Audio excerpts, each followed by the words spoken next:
നമസ്കാരം. ജനഹിതം 2024 13-ാം ഭാഗത്തേക്ക് സ്വാഗതം. ഈ ചാനൽ ഇനിയും സബ്സ്ക്രൈബ് ചെയ്യാത്തവർ ദയവായി സബ്സ്ക്രൈബ് ചെയ്യുക. നിങ്ങളുടെ അഭിപ്രായങ്ങളും നിർദ്ദേശങ്ങളും കമൻറ്റ് ബോക്സിൽ രേഖപ്പെടുത്തുക. ഈ വീഡിയോ ഷെയർ ചെയ്യുക. പാലക്കാട് ലോക്സഭാ മണ്ഡലത്തെക്കുറിച്ചാണ് ഈ വീഡിയോയിൽ ചർച്ച ചെയ്യുന്നത്. പട്ടാമ്പി, ഷൊർണൂർ, ഒറ്റപ്പാലം, കൊങ്ങാട്, മണ്ണാർക്കാട്, മലമ്പുഴ, പാലക്കാട് തുടങ്ങി 7 നിയമസഭാ മണ്ഡലങ്ങൾ ചേർന്നതാണ് പാലക്കാട് ലോക്സഭാ മണ്ഡലം. ശക്തരായ സ്ഥാനാർത്ഥികളുടെ സാന്നിധ്യം കൊണ്ട് വളരെ ശ്രദ്ധേയമായ ഒരു മത്സരമാണ് ഇക്കുറി പാലക്കാട് ലോക്സഭാ മണ്ഡലത്തിൽ നടക്കുന്നത്. കോൺഗ്രസിൻ്റെ സ്ഥാനാർത്ഥിയായി നിലവിലെ MP കൂടിയായ ശ്രീ VK ശ്രീകണ്ഠൻ മത്സരിക്കുമ്പോൾ CPMൻ്റെ സ്ഥാനാർത്ഥിയായി A വിജയരാഘവനും BJPയുടെ ശക്തനായ സ്ഥാനാർത്ഥിയായി ശ്രീ കൃഷ്ണകുമാറും മത്സരിക്കുന്നു.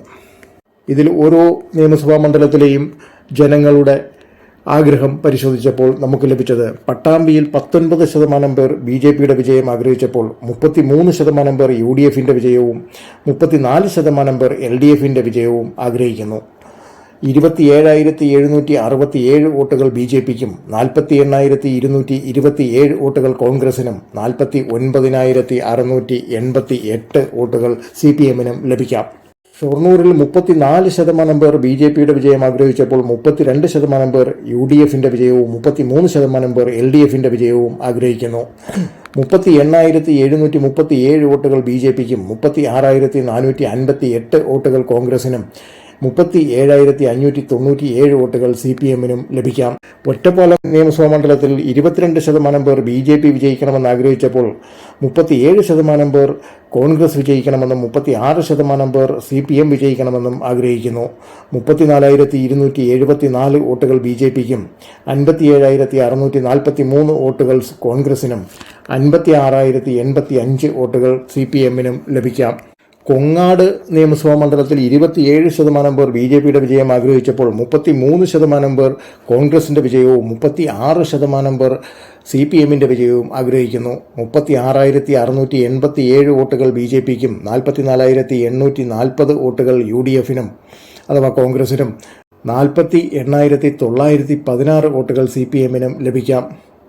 മണ്ണാർക്കാട് നിയമസഭാ മണ്ഡലത്തിൽ 21% പേർ BJPയുടെ വിജയവും 40% പേർ കോൺഗ്രസിൻ്റെ വിജയവും 35% പേർ CPMൻ്റെ വിജയവും ആഗ്രഹിക്കുന്നു. 31,220 വോട്ടുകൾ BJPക്കും 59,466 വോട്ടുകൾ കോൺഗ്രസിനും 52,033 വോട്ടുകൾ CPMനും ലഭിക്കാം.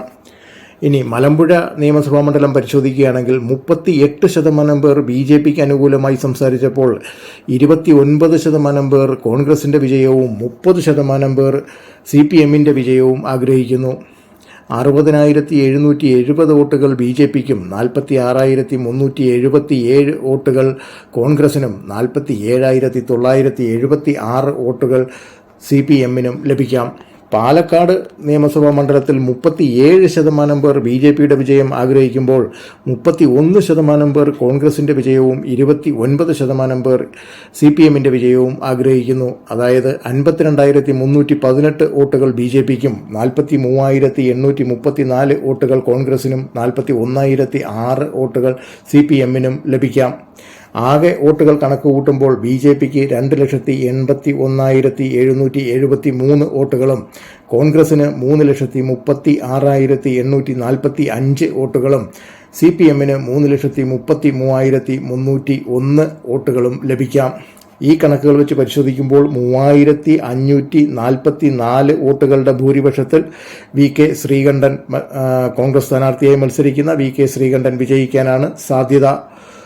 തന്നെയായാലും വളരെ ശക്തമായ ഒരു ത്രികോണ മത്സരം തന്നെയാണ് അവിടെ നടക്കുന്നത്. VK ശ്രീകണ്ഠന് ആകെ കിട്ടാവുന്ന വോട്ടുകൾ 3,36,845, ശ്രീ A വിജയരാഘവന് ലഭിക്കാവുന്ന വോട്ടുകൾ 3,33,301, BJPയുടെ C കൃഷ്ണകുമാറിന് ലഭിക്കാവുന്ന വോട്ടുകൾ 2,81,773.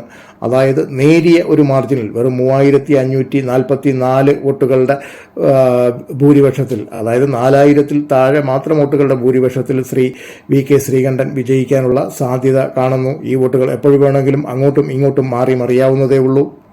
അടുത്ത ഒരു വീഡിയോയുമായി കാണുന്നതുവരെ നന്ദി, നമസ്കാരം.